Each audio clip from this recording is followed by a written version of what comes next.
जय जोहार, नमस्कार। दैनिक छत्तीसगढ़ चैनल देख रहे हैं आप और छत्तीसगढ़ प्रदेश की आज की समस्त प्रमुख बड़ी खबरों की शुरुआत सर्वप्रथम आज की पहली बड़ी खबर के साथ। हेमचंद यादव यूनिवर्सिटी में एडमिशन की प्रक्रिया शुरू हो चुकी है। सत्र 2023-24 के लिए अब स्टूडेंट घर बैठे ऑनलाइन आवेदन प्रस्तुत कर सकते हैं। दरअसल हेमचंद यादव विश्वविद्यालय दुर्ग से एफिलिएटेड जो भी संबद्ध कॉलेजेस हैं, इनमें सत्र 2023-24 के लिए प्रवेश की प्रक्रिया बीते दिन से शुरू हो गए हैं और रेगुलर एडमिशन के लिए इच्छुक स्टूडेंट ऑनलाइन आवेदन भी कर सकते हैं। जानकारी के मुताबिक कैंडिडेट्स प्रवेश प्रक्रिया के लिए ऑनलाइन आवेदन 1 से 15 जून तक कर सकते हैं। ग्रेजुएशन प्रथम वर्ष के लिए बीए, बीएससी, बीकॉम, गृह विज्ञान, बीसीए, डीसीए और बीबीए में एडमिशन के लिए मेरिट सूची से एडमिशन की तारीख 16 जून 2023 तक तय की गई है। हर एक छात्र अधिकतम 5 महाविद्यालयों के लिए आवेदन फॉर्म भर सकता है। मेरिट लिस्ट जारी होने के बाद सूची में नाम आने पर संबंधित विद्यार्थी को संबंधित महाविद्यालय में निर्धारित तारीख तक अनिवार्य रूप से सभी आवश्यक दस्तावेजों के साथ प्रवेश लेना अनिवार्य होगा। अधिकारियों और कर्मचारियों की छुट्टी पर बैन लगा दिया गया है। सरपंच और उप सरपंच का चुनाव होगा और ऐसे में 27 जून को मतदान होगा, जिसके लिए आचार संहिता लागू कर दी गई है।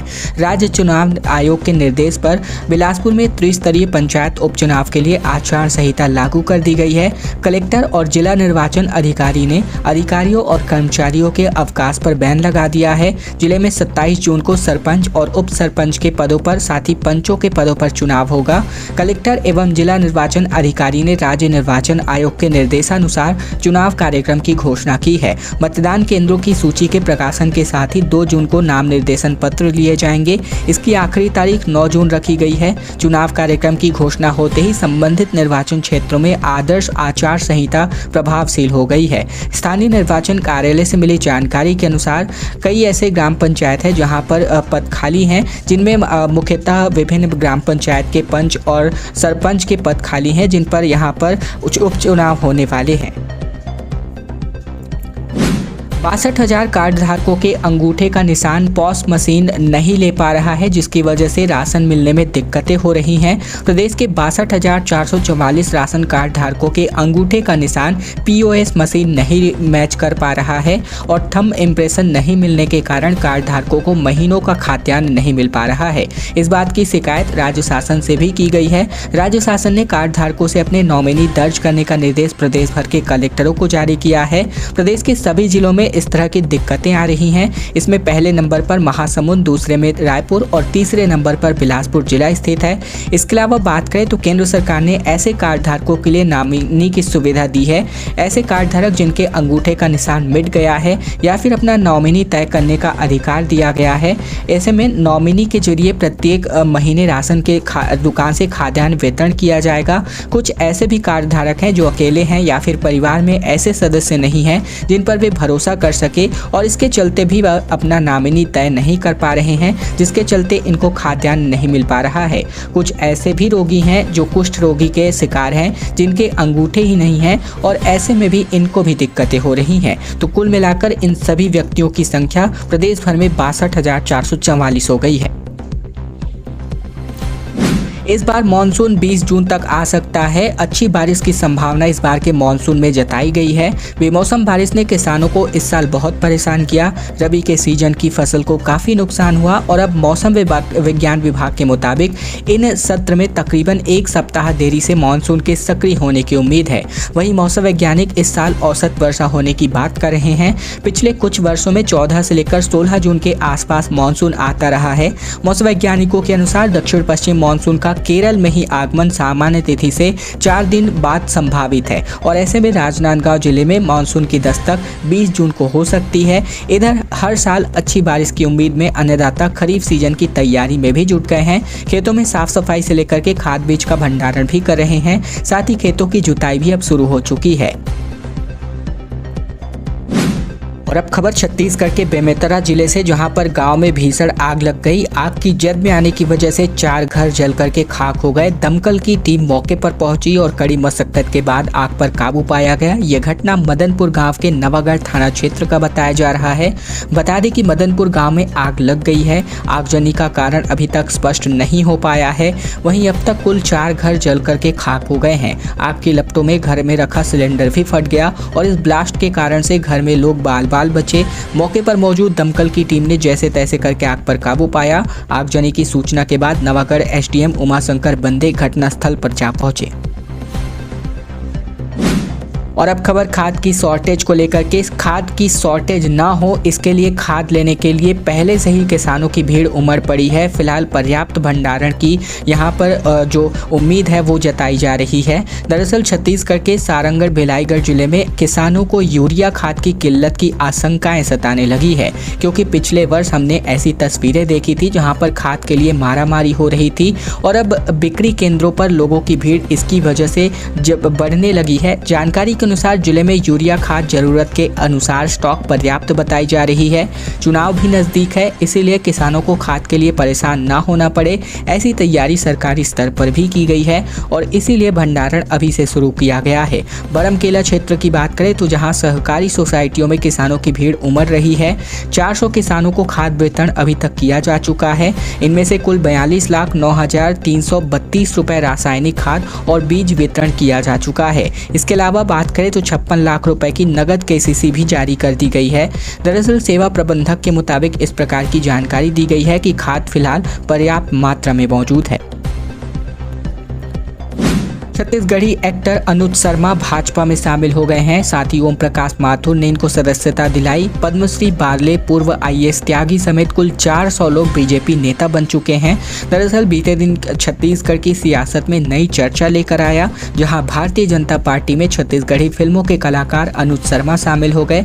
इनके साथ ही पद्मश्री राधेश्याम बारले और पूर्व आईएएस आरपीएस त्यागी समेत कुल मिलाकर 400 लोगों ने भाजपा की सदस्यता ग्रहण की।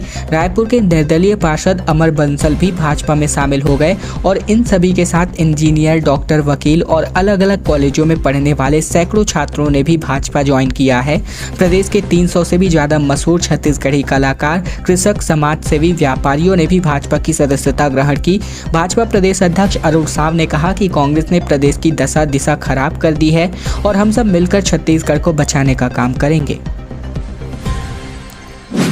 कोंडागांव में प्रदेश का पहला मक्का प्रोसेसिंग प्लांट निर्मित हो रहा है। 140 करोड़ रुपए इसमें खर्च होंगे। 45,000 किसानों को इसका फायदा होगा। कमिश्नर ने इसका जायजा भी लिया है। छत्तीसगढ़ के कोंडागांव जिले के बात करें, जहां पर प्रदेश का पहला मक्का प्रोसेसिंग प्लांट निर्माण हो रहा है।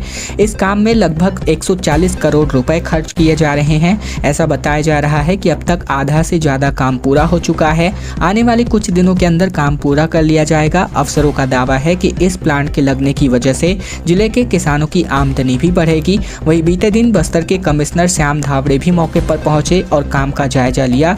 जिले के कोकोड़ी में प्लांट का निर्माण हो रहा है। मक्का प्रोसेसिंग प्लांट का संचालक मां दंतेश्वरी प्रसंस्करण और विपणन सहकारी समिति करेगी। इस प्लांट में मक्के की आपूर्ति के लिए तकरीबन 45,000 किसानों का रजिस्ट्रेशन भी करवा लिया गया है।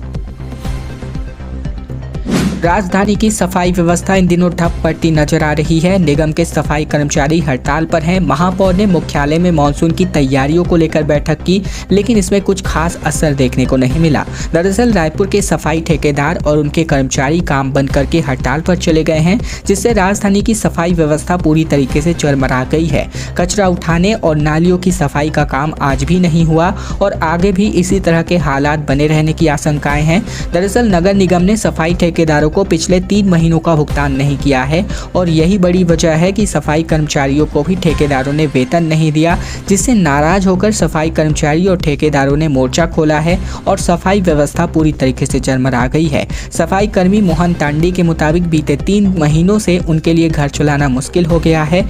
ठेकेदारों ने उन्हें वेतन का भुगतान नहीं किया है। वहीं ठेकेदार से बात करने पर उन्होंने बताया कि निगम द्वारा ही भुगतान रोका गया है और इसीलिए भी उन्हें दिक्कतों का सामना करना पड़ रहा है और इन्हीं सब व्यवधानों की वजह से सफाई व्यवस्था पूरी तरीके से शहर में चरमरा गई है।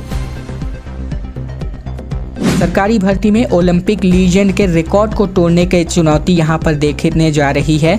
उसेन बोल्ट से भी तेज कैंडिडेट्स भागते नजर आ रहे हैं। जी हाँ, ये मामला हुआ है छत्तीसगढ़ फॉरेस्ट में भर्ती को लेकर विवाद होने पर डीएफओ ने कहा कि रीडिंग गलत थी। दरअसल छत्तीसगढ़ के कवर्धा में बुधवार को दुनिया के सबसे तेज धावक और ओलंपिक लीजेंड उसेन बोल्ट के रिकॉर्ड को ही चुनौती दे दी गई। यहाँ वन विभाग की ओर से वन रक्षक पद के लिए फिजिकल टेस्ट लिया जा रहा है।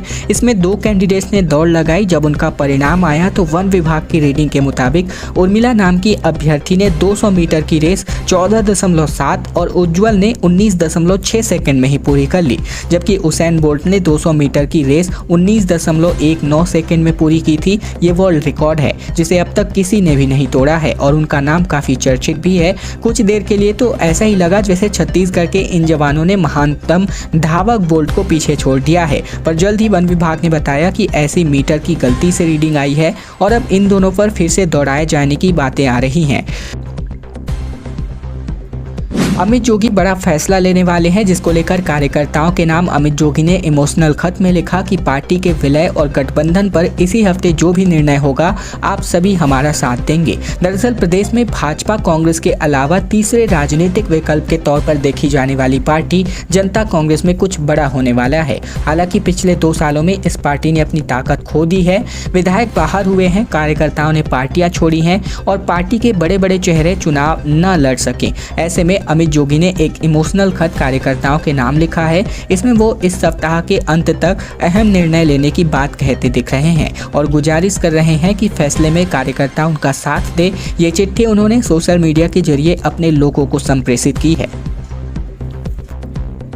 3 ट्रकों में भीषण आग लग गई। इनमें एक ड्राइवर के जिंदा जलने की वजह से जान चली गई। खड़े ट्रक को पीछे से 2 गाड़ियों ने टक्कर मार दी। ऑयल पेंट के चलते ये वाहन जलने लगे। दरअसल महासमुंद जिले के सांकरा थाना क्षेत्र में 3 ट्रकों की टक्कर के बाद सभी वाहनों में भीषण आग लग गई। आग में जिंदा जल करके एक ड्राइवर की मौत हो गई। वहीं एक हेल्पर की हालात गंभीर बताए जा रहे हैं, जिन्हें इलाज के लिए अस्पताल में भर्ती कराया गया है। खड़े ट्रक का ड्राइवर और हेल्पर भी फरार है। आग से तीनों ट्रक जलकर खाक हो गए हैं। हादसा बुधवार रात 1 बजे भगत देवरी गांव के पास का बताया जा रहा है। गुरुवार तड़के तीनों ट्रक में आग लगी हुई थी, जिसको बुझाई जा सकी और जानकारी के मुताबिक रायपुर कोलकाता नेशनल हाईवे पर 53 पर सांकरा के पास राखड़ लोडे ट्रक ब्रेक डाउन के कारण सड़क पर लापरवाही पूर्वक खड़ा था। वाहन में इंडिकेटर भी ऑन नहीं था और गाड़ी से उतरकर ड्राइवर आसपास कहीं चला गया था। बुधवार रात तकरीबन 1 बजे के आसपास उड़ीसा से रायपुर आ रहे केबल लोडेड ट्रक ने पीछे से सड़क पर खड़े वाहन को जोरदार टक्कर मार दी। वहीं उसके ठीक पीछे सरायपाली की ओर से आ रहा ऑयल पेंट से भरा ट्रक खुद को संभाल नहीं सका और उसने भी दोनों गाड़ियों को पीछे से टक्कर मार दी। इसकी वजह से मौके पर ही भीषण आग लग गई। शराब दुकान हटाने को लेकर के महिलाएं सड़क पर उतरती नजर आई। आबकारी व जिला प्रशासन के खिलाफ इन्होंने जमकर हल्ला बोला। दरअसल खबर बिलासपुर से, जहां शराब दुकान हटाने की मांग को लेकर महिलाएं सड़क पर उतर आई। चक्का जाम कर हंगामा मचाया गया। इसके चलते सड़क पर गंभीर जाम लग गया। तकरीबन 1 घंटे तक यातायात पूरी तरीके से बाधित रहा। 6 माह पहले भी मोहल्ले वालों ने साथ मिलकर गांधी के वेशभूषा पहनकर युवक ने भूख हड़ताल कर धरना प्रदर्शन किया था। तब प्रशासन ने मार्च में शराब दुकान हटाने का भरोसा दिलाया था और अब नगर निगम के सरकंडा थाना क्षेत्र के वार्ड क्रमांक 63 और 65 अरविंद नगर बनवापारा में शराब दुकान संचालित है। जहां शराब दुकान है वहीं पर स्कूल है और उसी जगह पर दिन और रात में शराबियों के साथ ही असामाजिक तत्वों का जमावड़ा लगा रहता है। इसके चलते स्कूली बच्चे और उनके पेरेंट्स के साथ ही मोहल्ले वासी परेशान रहते हैं, जिसको लेकर के यहाँ पर विरोध प्रदर्शन किया गया। नक्सली अब पहलवानों के समर्थन में उतरते नजर आ रहे हैं। इन्होंने कहा कि हमारी बहनों ने तिरंगा को झुकने नहीं दिया और लोकतंत्र के प्रेमी आंदोलन को समर्थन देने की अपील नक्सलियों ने की है। भारतीय कुश्ती संघ के पूर्व अध्यक्ष ब्रजभूषण सिंह के खिलाफ चल रहे पहलवानों के आंदोलन का अब नक्सलियों ने भी समर्थन दे दिया है। नक्सलियों की महिला संगठन ने कहा है कि देश का नाम रोशन करने वाले पहलवानों को जिस तरह घसीटा गया, उनके साथ दुर्व्यवहार किया गया, वह निंदनीय है। लेकिन हमारी बहनों ने तिरंगा झुकने नहीं दिया और अब लोकतंत्र के प्रेमी इनके आंदोलन को समर्थन दे। नक्सलियों की क्रांतिकारी आदिवासी महिला संगठन दंडकारण्य कमेटी की प्रवक्ता और खूंखार नक्सली रामको ने प्रेस नोट जारी करके इस बात को कहा। बीजेपी पार्षदों ने नगर पालिका कार्यालय का घेराव किया, बैरिकेटिंग को तोड़ा, मेन गेट को भी फांदकर अंदर घुसे। पुलिस और प्रदर्शनकारियों के बीच जमकर झड़प हुई। राजनांदगांव जिले की धर्मनगरी कहे जाने वाली डोंगरगढ़ में बीते दिन भाजपा पार्षदों और कार्यकर्ताओं ने नगर पालिका परिषद कार्यालय का घेराव किया। बीजेपी पार्षद और कार्यकर्ता पहले गोल बाजार में इकट्ठा हुए और फिर रैली निकालकर पालिका दफ्तर का घेराव करने पहुंचे। इस दौरान पुलिस और बीजेपी नेताओं और कार्यकर्ताओं के बीच जमकर झड़प हुई। जानकारी के मुताबिक 11 सूत्री मांगों को लेकर डोंगरगढ़ में बीजेपी पार्षदों ने विरोध प्रदर्शन किया।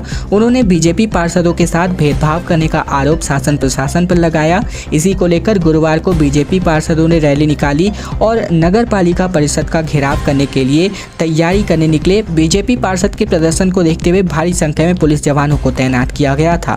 खैर दोस्तों, खबरों में लगातार अपडेट रहने के लिए हमारे चैनल पर नए हैं तो चैनल को सब्सक्राइब करना मत भूलेगा, ताकि प्रतिदिन की महत्वपूर्ण खबरें छत्तीसगढ़ समाचार से लगातार हम आपको अपडेट रोजाना कर सकें।